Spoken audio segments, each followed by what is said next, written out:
Ra. There, I just turned that back on. Okay. Uh, really good to see you all. I appreciate everyone's flexibility. I was not able to um, to join in last week, but I'm happy to be back this week.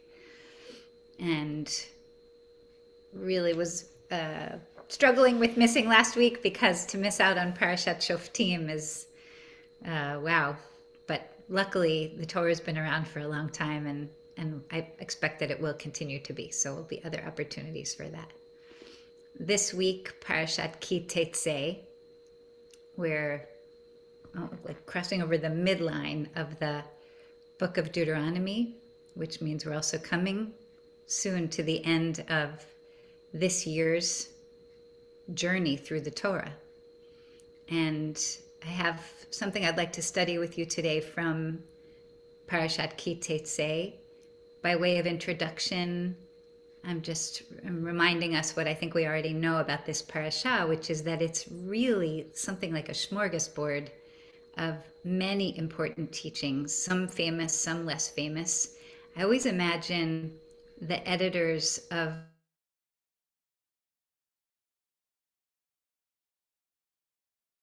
anywhere else, so let's collect it all here and make sure we don't let it go. Let's fit it all in, even if it doesn't necessarily. I'm now getting a message saying my internet is unstable. Is it clear? Okay. Okay. So when we read through Parashat Ki Tetzei, it almost feels like, wait, how did you go from this to that? What do you mean? So that's why I always have that image of the editors kind of pulling in all these ingredients that they didn't want to lose. And I'm saying all of that to you today because I almost struggled this week about what should we study from Ki Tetzei. There's really a lot here.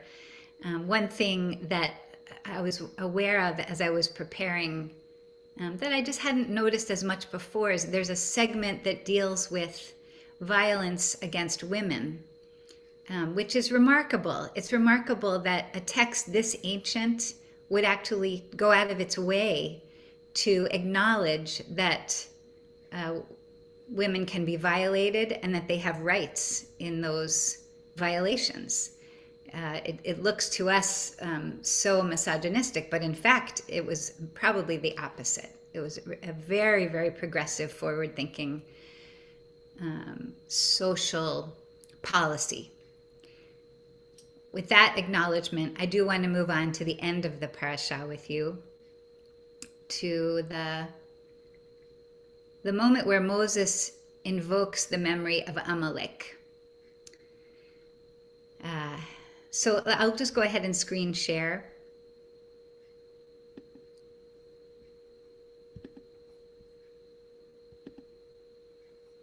And hopefully you can see that.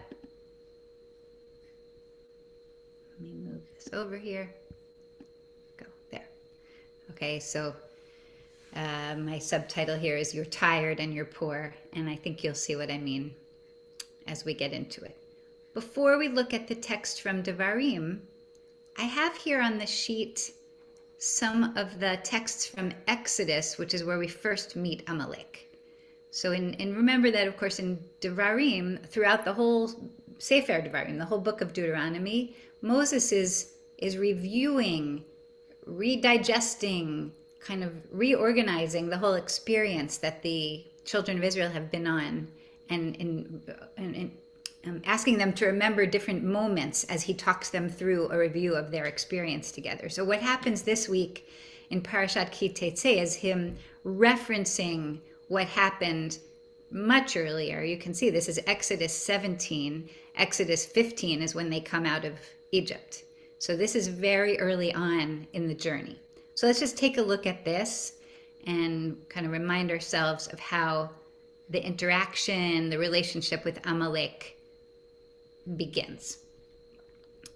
So I'm just going to go through this quickly because I really want to spend the time on Devarim today. As I said, we're in Exodus 17. The children of Israel have just come across the sea. They already have started, worrying about whether this was even a good idea. and along comes Amalek. And as whenever we teach this, we have to remind ourselves Amalek is an individual, but it also refers to a nation, a community. Amalek came and fought with Israel at Rephidim.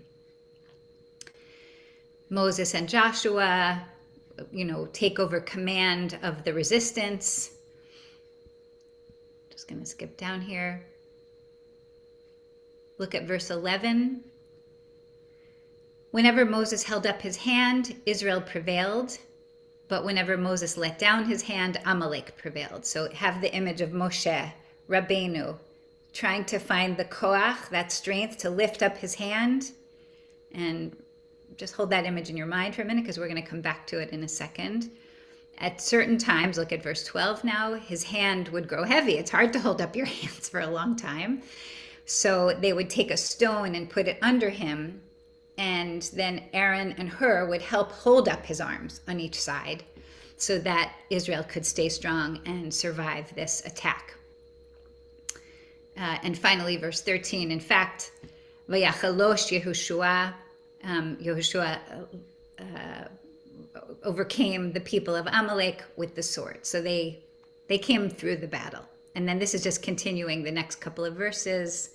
As a result of this experiences, God says to Moses, Ketov zot zikaron basefer, vasim ba'oznei Yehoshua. Inscribe this in a document. It says in the English, read it aloud to Yehoshua, but it says in the Hebrew, vasim ba'oznei Yehoshua. Put it in his ears, like speak it right into his head. Do not let this kind of get lost anywhere. And what is he supposed to transmit to Yehoshua? Ki macho emche et zecher Amalek mitachat hashamayim. Macho is to erase. It's in modern Hebrew also. Ki macho emche. And you can see again how the biblical language does this thing that's I find it so wonderful, like this doubling. Macho mche. You can see it's a double verb. So blot out, I will blot out, something like that. The memory of Amalek mitachat hashamayim. The awareness, the memory of this, this person, this community, this interaction from under heaven, so all of earthly creation. And just to finish this part up, Vayiven Moshe Mizbeach, Moses built an altar, Vayikra Shemo Adonai Nisi. And it's interesting, they don't even tell us here in the English, named it Adonai Nisi. Adonai Nisi, Nes is a miracle. So Nisi is my miracle, or my moment of miraculous salvation. Vayomer ki yad al kes ya. He said it means hand upon the throne of God. Kes, like kisei, kes ya. Milchama l'Adonai ba'amalek midor dor. God will be at war with Amalek throughout the ages. So that's, wow, quite a statement. God will be at war with Amalek throughout the ages. So already here, very clearly, Amalek is being clearly defined as an enemy of Israel. And if it's saying that God is going to be at war with Amalek throughout the ages, it means that Israel is also going to be at war throughout the ages. We can certainly read this as in the Pshat, sort of the basic what's happening here. It's a military attack, a military interaction that keeps perpetuating itself. But we're now going to read some commentaries that will suggest to us that there are other ways to read this passage. That maybe it's the story of a military interaction, or maybe it's suggesting to us something else about the way we war with ourselves. Okay, so let me go on now. Now I want to say here, I really am leaning heavily this week on some commentaries from Shai Held. So I feel like I want to say thank you to him.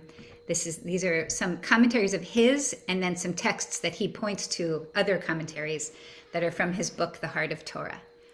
Just really beautifully done. Okay, so this is the first of what he has to say to us.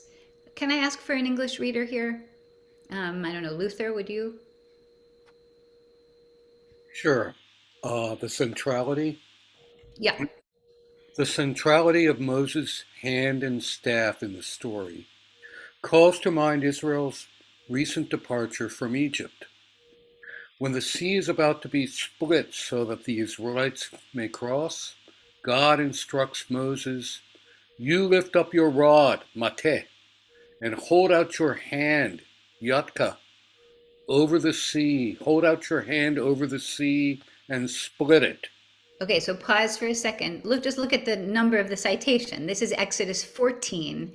What we were looking at was Exodus 17. So it's just before this that we have that famous image of Moses standing in front of the sea and, saying, "I don't know what to do." And God says, "Don't stand there and complain. Lift up your hand. We have a job to do here."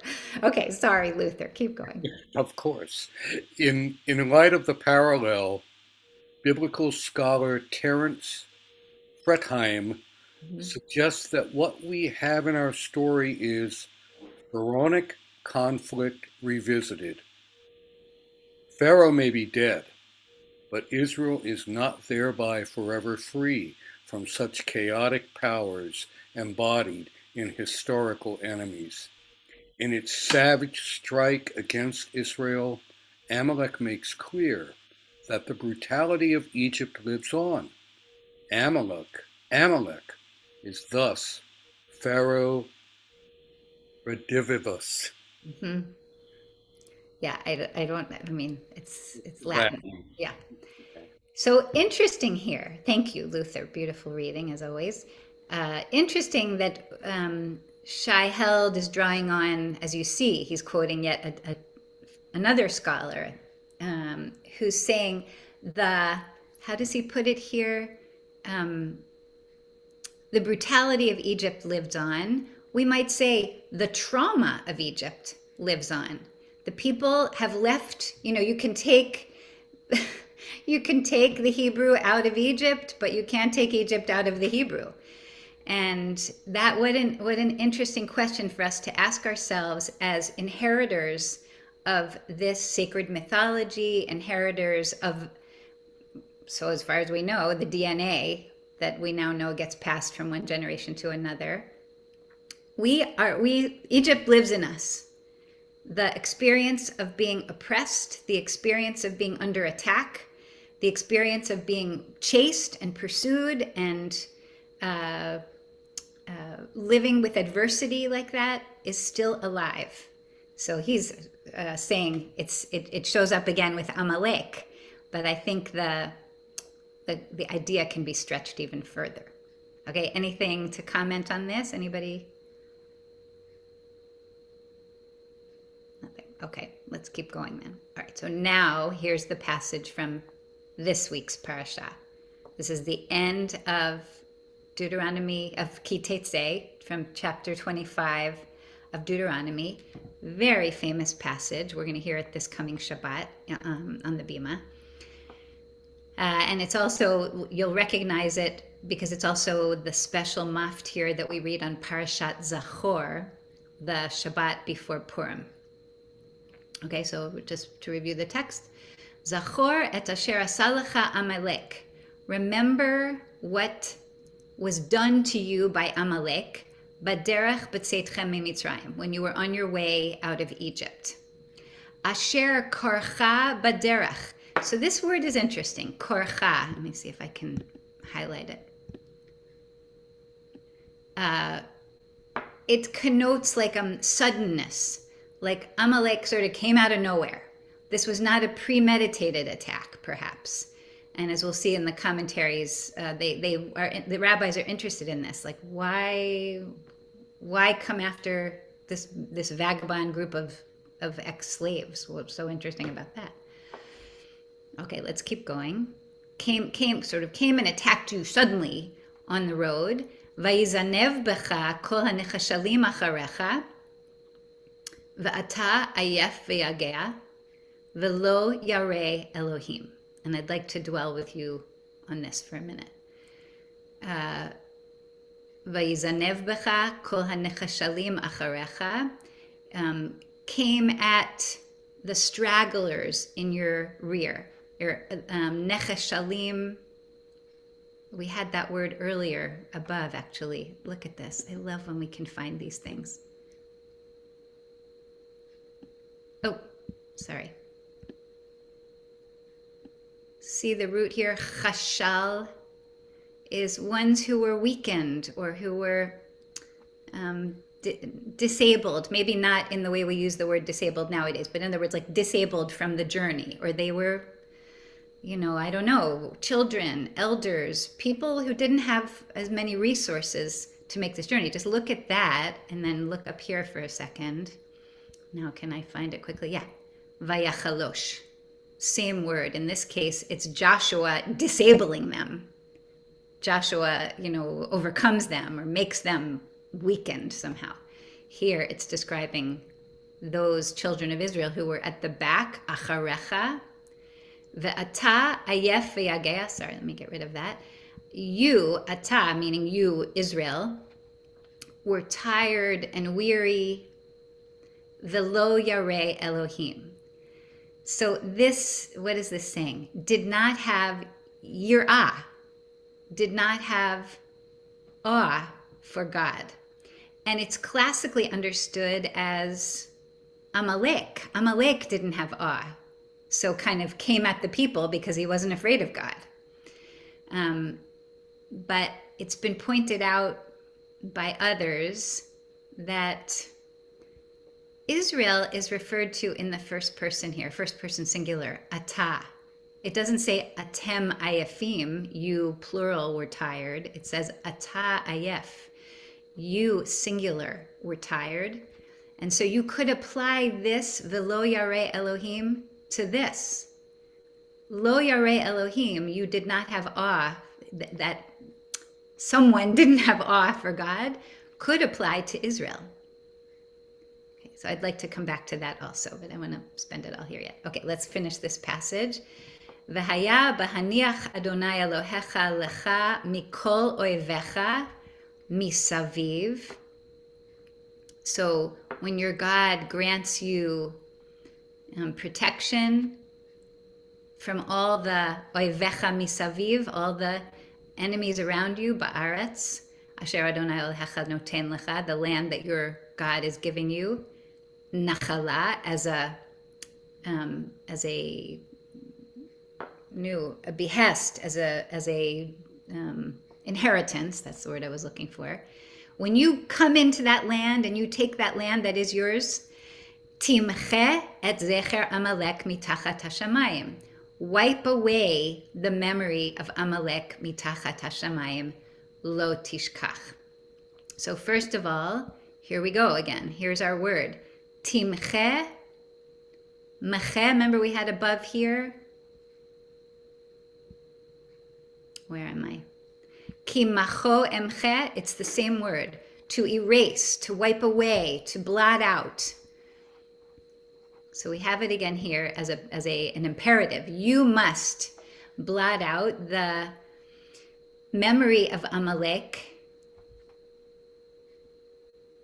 So it's interesting that it says blot out the memory of Amalek and not blot out Amalek. Mitachat, from beneath the heavens, from within all creation. And then it ends with this final imperative, lo tishkach, as if to say, don't forget to do this. Don't forget to do this. You'll need to do it on a regular basis, because the memory of Amalek, the memory of this trauma, the memory of being attacked, the memory which we read before that Shai Held was suggesting to us, is that Amalek sort of connects itself back to the memory of Egypt, the trauma of Egypt. Don't forget, you'll need to do this on a regular basis because you have been through this trauma and it's now going to stick with you. So a regular process of clearing away, cleansing away, so that you can move forward in your life as a people, maybe as individuals. Let me just pause there and see what thoughts are coming up for you. Um, so Carol, thank you. I just see your comment here. Pharaoh redivivis means Pharaoh reborn. Thank you. Um, that's so interesting. Redivivis. I mean, when you put it in that frame, you think of how is life created? By cell division, by dividing cells. So I don't know, there's something there maybe. Okay, let me turn off the share and I'm just going to go in order of how I see your hands. Michael, Steve, Shlomo, Luther. Go ahead, Michael. Yeah, just an observation. Uh, are you having trouble hearing? Your sound is distorted.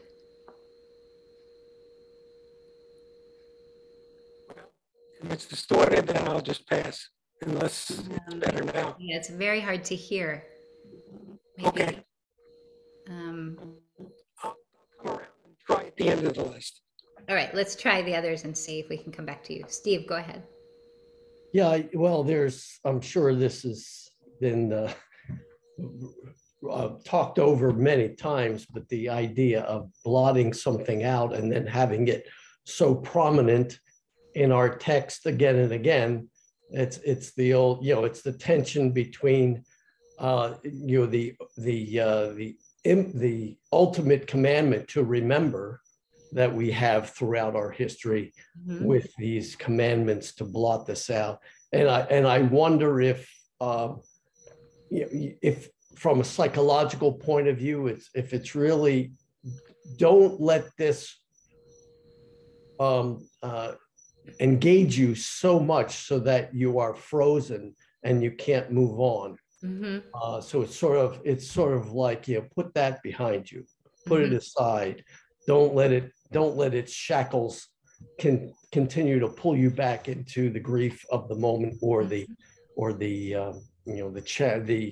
inabilities of the moment. Great, thank you. Okay, let's keep going. Shlomo? Yeah, I think the message for me here is a much broader message, and that what we're talking about is the brutality which is reborn and alive in every generation. And that what we have to do in every generation is to fight against it and overcome it. And I believe that the singular, the ata instead of atem, is telling each of us in our own lives that we have to see what's going on immediately around us and do our best to overcome and diminish whatever the brutality is. So I see Amalek here as a symbol for brutality, meanness, whatever. And the other thing that I've always loved about this commandment is, don't forget to forget about Amalek. Yes. I love that. Yes. I think of this as what did they call it in a koan? Koan? Something that's like a puzzle. Like, don't forget to forget. So yes, a very enigmatic and wonderful thing to try to play with. Luther, and then Michael, let's try again and see if we can hear you more clearly. Yes, a Zen koan is an enigmatic statement that seems to contradict itself. So it's that. But two things that occur to me. One is that, to me, Amalek, our modern Amalek, is fascism, and has been for several generations. And we're still battling these pharaohs, redivivus. Pharaoh keeps getting reborn. But I also think, I'm a bit contrarian about the advice that's being given to blot out the memory of this trauma.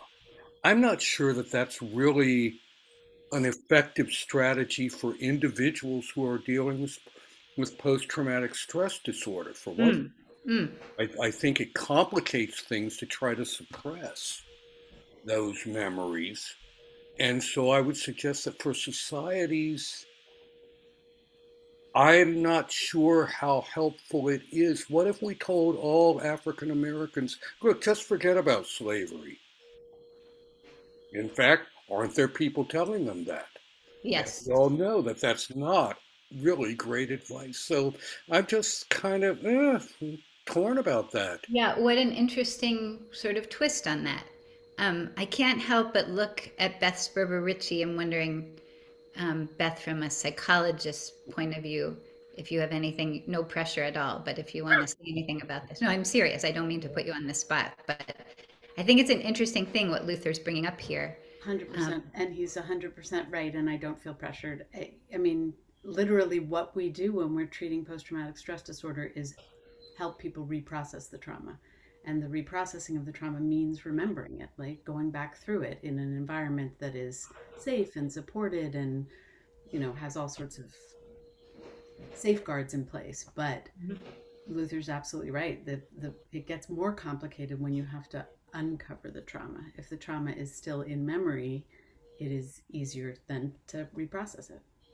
Say that last thing. If the trauma is in memory, then it's easier To reprocess it, as opposed to something that's been repressed. Or I think about one person that I worked with very, very early on. He was pre-verbal when the sexual abuse happened. And so he didn't have it in memory because he was told that it happened and you could see the impact on his life, but he didn't have words to describe it because he was pre-verbal.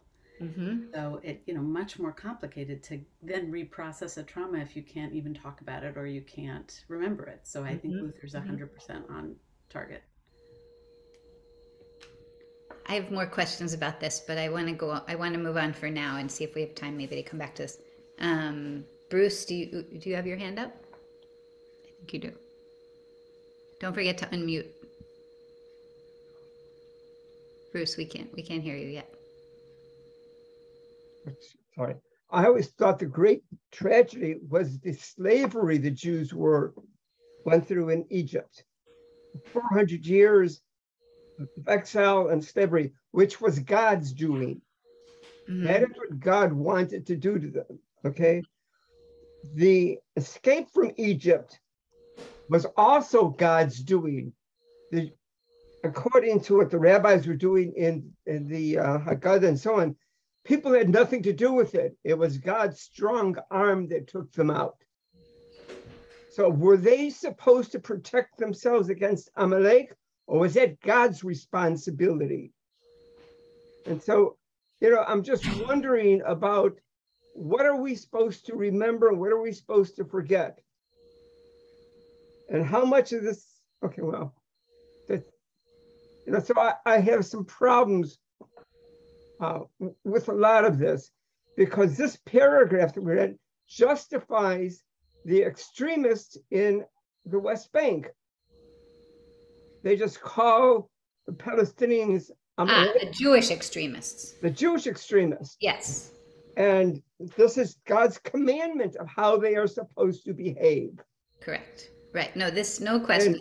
It's this whole concept of genocide is God's command. And I have real problems with saying this year after year after year. Yeah. It's a point well taken. I mean,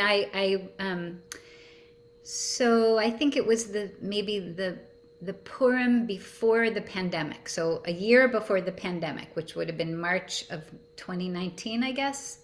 I think that's when this most horrific massacre happened at Christchurch in New Zealand. Does this sound familiar? It was a murder of a Muslim community there. And it wasn't by a Jewish person, but it made me remember, because that week we were reading this special maftir, it made me think of Baruch Goldstein, who I would say like Yamach Shemo, same verb actually, may his name be erased, who was this American-born Israeli fanatic who, following this reading and following what the more importantly what the Megillah says about how the Jews of Shushan were supposed to respond to the threats to their lives, he went and committed mass murder in our name, in our. So I share your angst about this, Bruce. That's all I'm saying. Okay, Michael, and then we'll move back to our sheet. Let's see, can we hear you better? It's working better. No, it's just very staticky. It's we can hear that you're saying something, but not. So Shlomo, it looks like you have something you were going to say. Yeah, I want to respond to what Bruce said, Mm-hmm. and I want to caution against taking the values of 2022 and imposing them on the writers of Torah in 500 and 600 BC.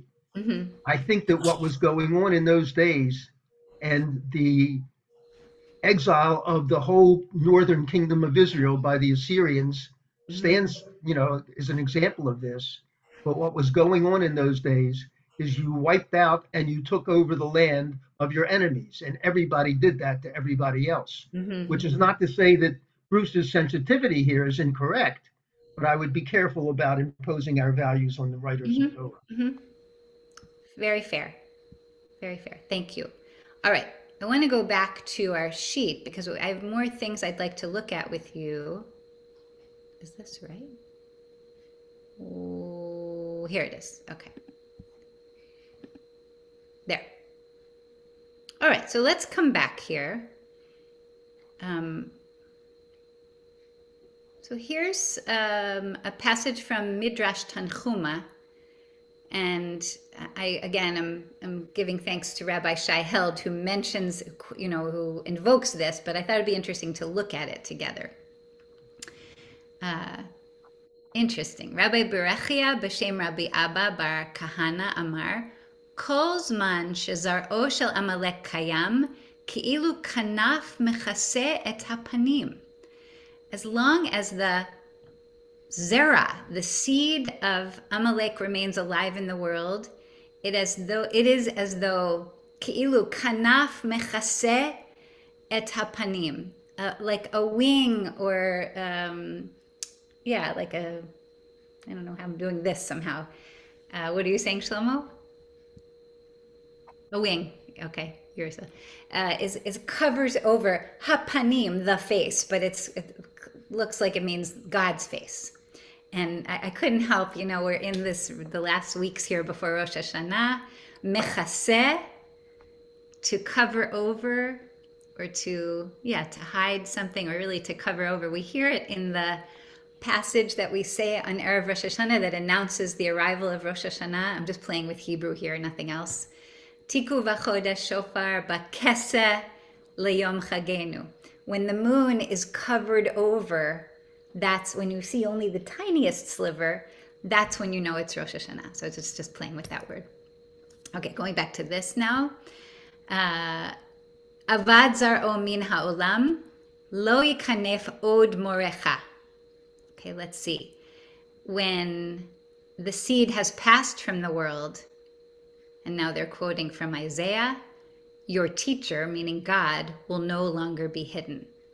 So something here about if you, acknowledging the discomfort that Bruce just brought up, which I think we all share in some other way, and also acknowledging Shlomo's response to that, which says we have to see these texts for the time that they were written, that if we can fulfill this commandment to blot out the memory of Amalek, God's face will be visible to us. It won't be hidden. That's quite powerful, that the presence of Amalek in the world, and Shlomo, we can use your image of the presence of Amalek in the world has nothing to do with one person named Amalek or even one nation named Amalek. It has to do with the presence of evil in the world. It has to do with the presence of evil that, manifests as fascism, that manifests as other kinds of brutality. As long as that's alive, God will be hidden. Is it possible to read this and not think about the Shoah and think about the ways that the Jewish community, that theologians after the Shoah, broke their heads trying to figure out what do you do with theology after the Shoah? Is it, is there any more faith in a God that was absent? And one of the answers that these theologians come up with is this notion of hester panim, that God's face was hidden perhaps by the evil that was allowed to flourish and allowed to wreak the havoc that it did during that terrible time. Okay, let's keep going now. Rabbi Levi b'shem Rabbi Achabar b'Rabbi Chanina Omer. Now going on to this, another little conversation about this. Kol zman shezar'o shel Amalek ba'olam lo Hashem shalem. As long as the seed of Amalek is in the world, the divine name will not be shalem. They translate it as at peace, but it can mean, as I say here, like whole or complete, or even maybe integrated. Velo kisei shalem, and the divine throne will not be at peace. So remember the passage from Exodus that we looked at just at the beginning of the hour, which talks about, here, I'll scroll back up here.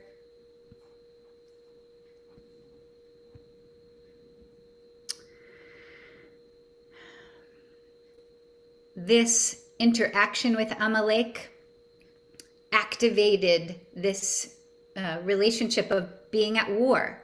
Ki yad al kes yah. The hand is upon the throne of God.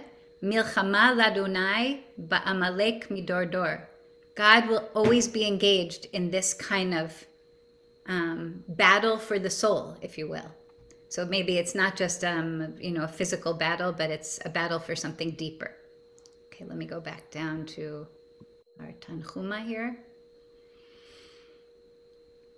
And then, and sort of just to complete this part 2 of this conversation that these sages are having, when the seed of Amalek passes from the world, the throne will be at peace and the name will be at peace. And they quote from Psalms to make their point and say it has to be this way because look at this passage we found in Psalms. Psalm 9, verse 7, the enemy is no more in everlasting ruins. Okay, so as long as the seed of Amalek is allowed to remain in the world, God's face will be hidden. Or maybe God's name will not be complete, it will not be whole, which is, well, it's on a mystical level, one of the things that we say our prayers are about. When we say in the Birchot HaShachar in our own Siddur, L'shem yichud kudsha brichu shchinte, for the sake of the unification of the name of God in its, say, masculine and feminine forms, we now pray. This is also what's being invoked here. When we fulfill this mitzvah of blotting out evil in the world, God's name can be restored. BJ or Sheila, go ahead. I also wanted to throw out sort of a moderating thought on this. It just so happens that for the past several weeks, one of the Charuta that I study with, we've been going through this Zug course through Hadar that was written by Rabbi Yitz Greenberg, and it deals with this whole question of sort of the theological and philosophical response to the Holocaust. And he talks about, one theory where God is dead, God no longer exists. And then he also talks about, the one other thought that God was hidden. But I still have a problem with that because, so it kind of reminds me of Avraham and Lot, and where he's arguing with God. Well, what if I find 100 righteous people? Well, what if I find 50? Well, what if I find 10?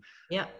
The fact of the matter is that during the Holocaust, you had diplomats from some countries doing very dangerous stuff, trying to rescue people. You had people throughout Europe hiding Jews. And again, even if it was 10, like it was in Sodom, the fact of the matter is that God couldn't be completely, totally not absent. That some type of righteousness. And then again, you look at, well, how could God be absent? They managed to break codes, and a lot of people had all these creative thoughts, again, using the Navajo as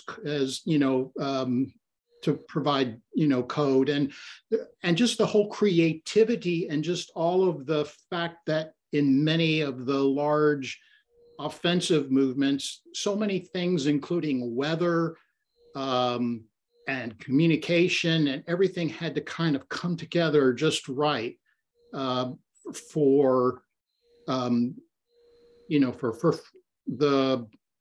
righteousness to overcome evil. Right, for the allies to prevail.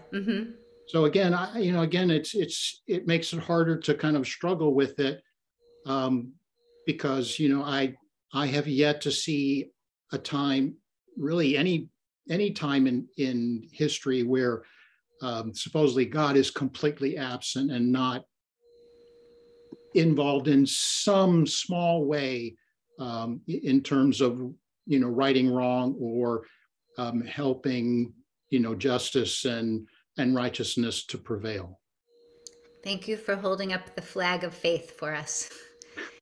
I mean, the Holocaust is one example, but there are many others where we might say, even if there was a little righteousness in the experience, did there have to be that much suffering and pain?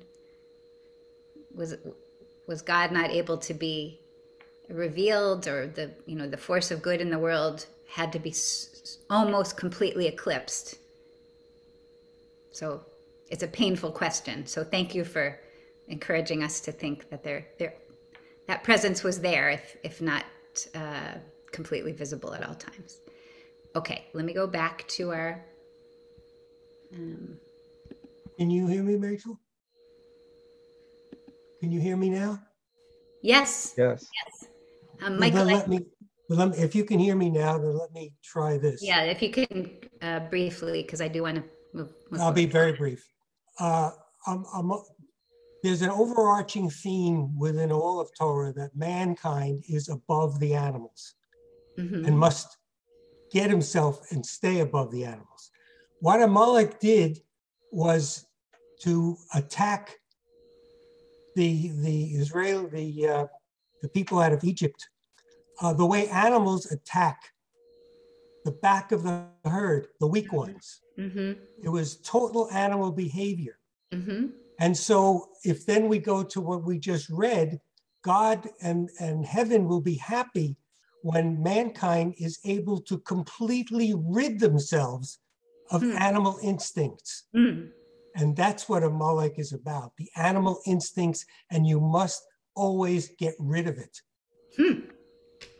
Okay, thank you. I had not considered that angle, and I appreciate that. I don't know if it's possible for us to get rid of our animal instincts altogether, but maybe to manage them. We say in Pirkei Avot, Ezehu Gibor HaKovesh et Yitzro. Who is mighty? The one who can. Kovesh is like suppress, but I always think of it as like integrate. Like say, okay, I recognize I'm a human being and I sometimes have stupid impulses or selfish impulses, but if I'm do my mindfulness practices, then I can go, oh, you're having a selfish impulse right now. Don't act on it. Just recognize that it's a primal animal kind of selfish impulse, as Michael is suggesting, and I can do better because I'm a human being. So thank you for that. Okay, I'm going to. And the writers of Torah asked the question in the first chapter, Hashomer Achi Anochi, which is the basic question throughout the whole thing. Am I my brother's keeper?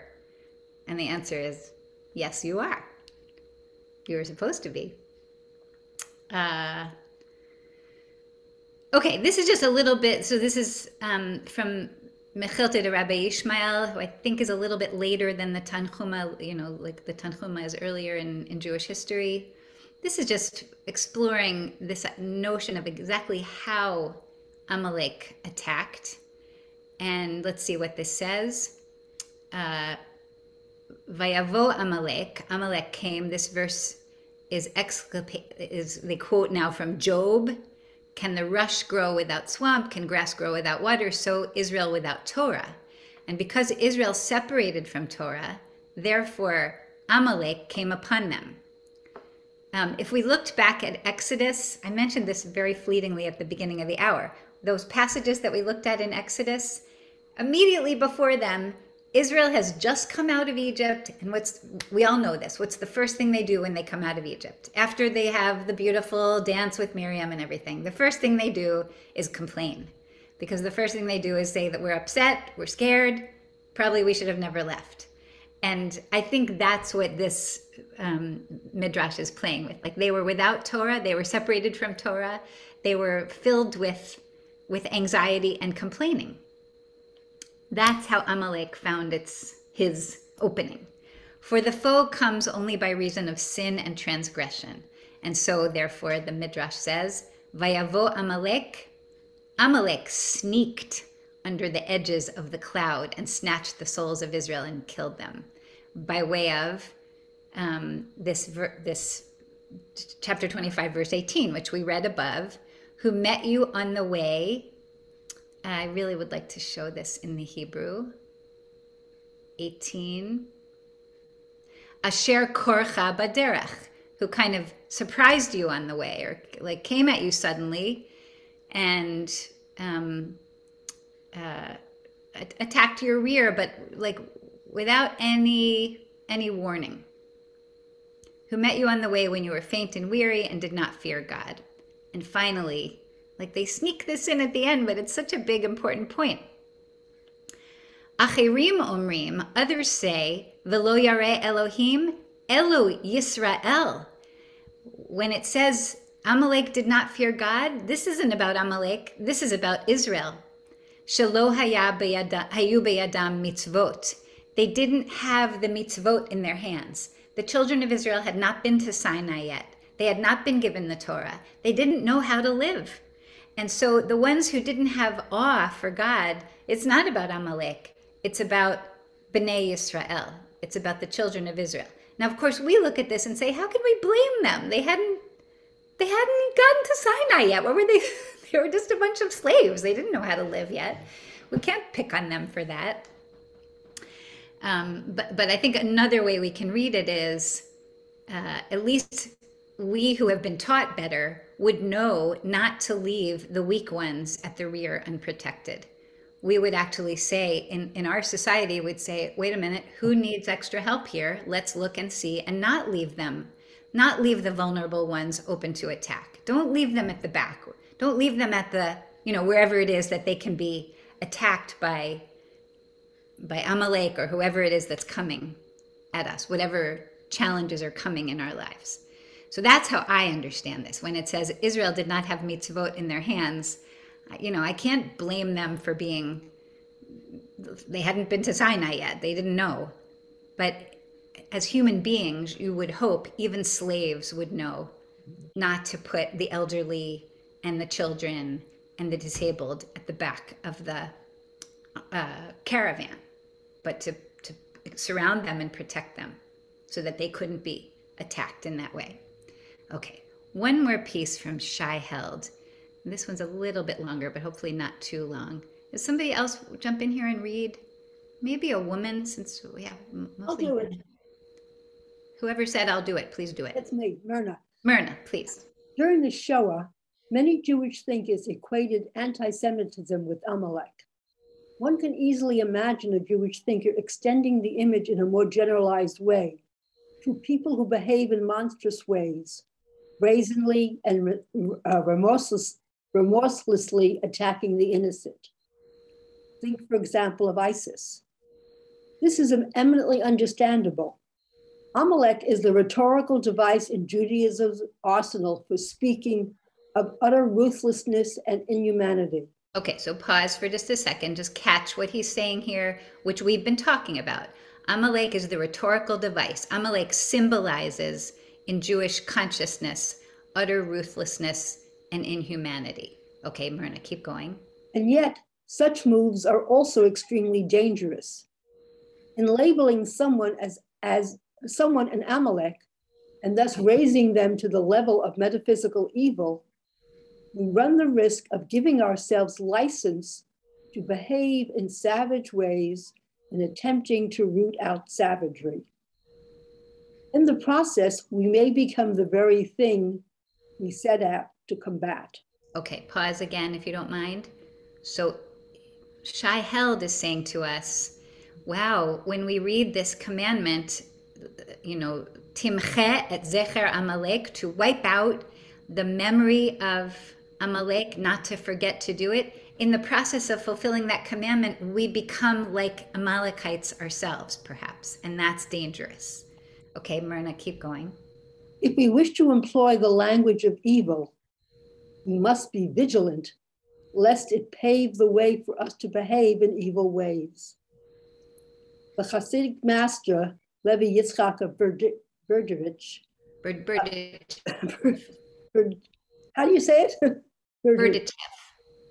Teaches, it seems that not only are the children of Israel commanded to blot out Amalek, but also every individual Jew must blot out that evil part called Amalek, which is hidden in his heart. As long as the seed of Amalek is in the world, since a person is a miniature world, a microcosm, Amalek exists in the evil potential within the person, which awakens anew again and again to cause him to sin. Okay, pause for a second. I just want to give us a second to absorb this. Wow. So Shai Held is now quoting this famous teaching by Levi Yitzchak of Berdichev, saying, wow, what an idea. Each one of us is a world. And so each one of us has this battle going on inside of us.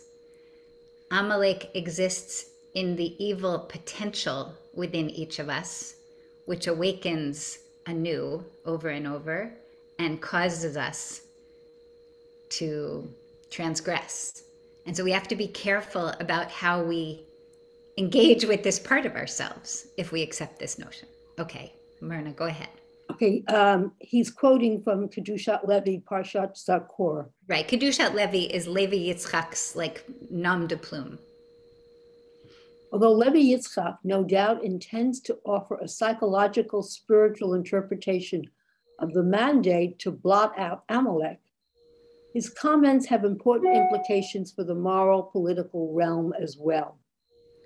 We should not invoke the language of Amalek, and of evil more generally, unless and until we are willing to recognize the evil potential within ourselves as well. Wow. Thank you. So this plays back to the reading of the Torah text. Let me just go back to it up here.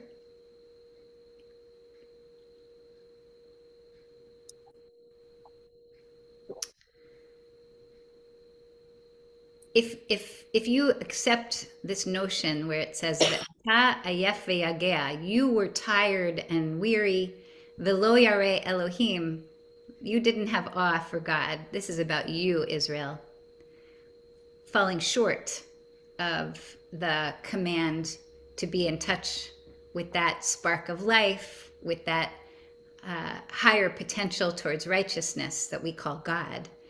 Then you're the reason that this attack happened, not some external force coming at you that we call Amalek. Okay, Harriet or Clem. Wait, don't forget to unmute. What it reminded me of is how we get the same lessons in many, many parts of Torah. I immediately went back to the Seder about there is always, we have to remember there's a Pharaoh in each of us. And it felt like a very similar teaching. Yes. Thank you. Thank you for making the connection. I mean, the Pharaoh is where we started actually at the top of the hour. So it's very fitting to come back there again. Wow. That's quite an insight. Steve, go ahead. So this really touches me deeply in the current climate we're in politically, because I always wince when somebody uses the word evil to describe people in the political discourse or otherwise. I mean, on the most simplistic level, one imagines, sometimes done for comic relief, the image of a person with a little angel character on one shoulder and a little devil character on the other shoulder. And that, and they battle it out for what the person is how the person is going to behave. But it's so important, it seems to me, in talking about, even if the word is used to talk about the behavior, and I guess that's also a common problem. Don't talk about the person per se as being an evil person. The behavior, unless it's the behavior that we're talking about that's evil and that needs to be shunned by all. Because once you attack an individual, and the first person that came to mind when we read the phrase about doing something inhuman and whatever was Putin and what he's doing right now in Ukraine.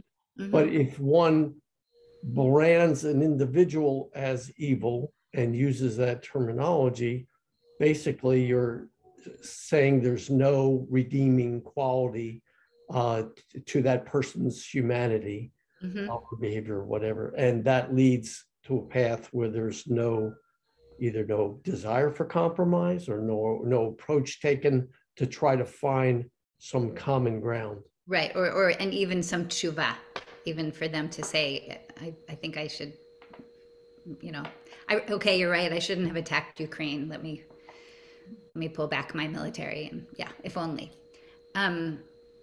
Malka, I see your hand. I have to wrap up, so if it's very quick. Very quick. I just want to say, when we ourselves are very tired, we lash out at those we love. And that's because we are in that state. So true. Thank you for that insight. We're vulnerable to our own inner Amalek kind of manifesting.